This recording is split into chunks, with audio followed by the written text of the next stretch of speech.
Halo semuanya, perkenalkan saya Henugra Dias dengan NIM 23073030356. Saya dari Fakultas Ekonomika dan Bisnis, Prodi Manajemen. Selamat datang di video saya. Hari ini saya ingin berbagi tentang perjalanan saya dalam memahami dunia digital. Sebuah dunia yang penuh peluang tetapi juga tantangan. Kita akan membahas IoT, e-commerce, hingga pentingnya etika dan UU ITE. Pernahkah kita membayangkan dunia tanpa teknologi digital? Mungkin akan lebih tenang dan hoax akan lebih sedikit. Tapi kita juga akan kehilangan kecepatan informasi, komunikasi instan, dan berbagai kemudahan. Teknologi membawa banyak manfaat, tapi kita juga harus waspada akan dampak negatifnya, seperti pelanggaran hak cipta, kejahatan cyber, penyebaran konten negatif, hingga pencurian data pribadi. Ini bukan untuk kita takuti, tapi untuk disikapi secara bijak. IoT atau Internet of Things adalah konsep di mana benda-benda di sekitar kita terhubung ke internet dan bisa bertukar data secara otomatis. Contohnya smartwatch. Lalu ada AI atau Artificial Intelligence. Teknologi ini memungkinkan mesin untuk berpikir dan bertindak seperti manusia. Contohnya chatbot atau mobil pintar.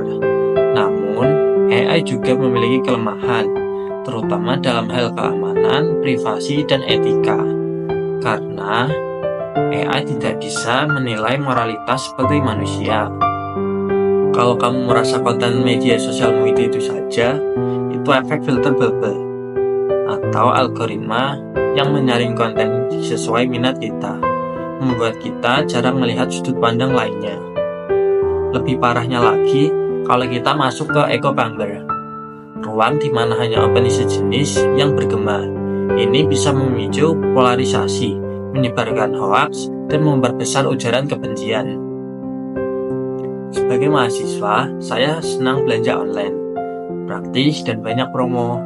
Tapi, saya juga belajar bahwa e-commerce penuh strategi, mulai dari edisi terbatas, iklan digital, hingga pengaruh influencer. Semua ini membuat kita terdorong untuk membeli dan seringkali tanpa sadar. Dunia digital memerlukan etika. Ini aturan tak tertulis agar interaksi online tetap positif dan saling menghormati.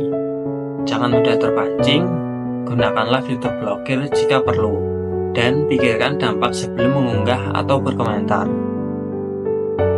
UU ITE adalah hukum yang mengatur perilaku digital. Contohnya pasal 27, melarang penyebaran konten asusila atau pencemaran nama baik. Lalu pasal 28, melarang hoaks dan ujaran kebencian berbasis sara. Sanksinya bisa berat, denda hingga penjara. Ini mengingatkan bahwa kebebasan berekspresi tetap punya batas. Oke, jadi apa aja nih yang saya pelajari? Yang pertama itu berpikir kritis. Jangan telan mentah-mentah informasi dari internet. Yang kedua, cek kebenaran informasi dari berbagai sumber untuk keluar dari filter bubble. Yang ketiga, terbuka terhadap diskusi dengan yang berbeda pandangan. Yang keempat, saya lebih menjaga data pribadi. Lalu yang terakhir, saya sadar pentingnya tanggung jawab atas semua aktivitas digital saya. Teknologi adalah alat, baik atau buruknya tergantung bagaimana kita menggunakannya. Maka gunakan dengan bijak, etis, dan bertanggung jawab. Terima kasih sudah menonton, semoga bermanfaat. Mari kita menjadi pengguna digital yang cerdas dan bijaksana. Wassalamualaikum warahmatullahi wabarakatuh.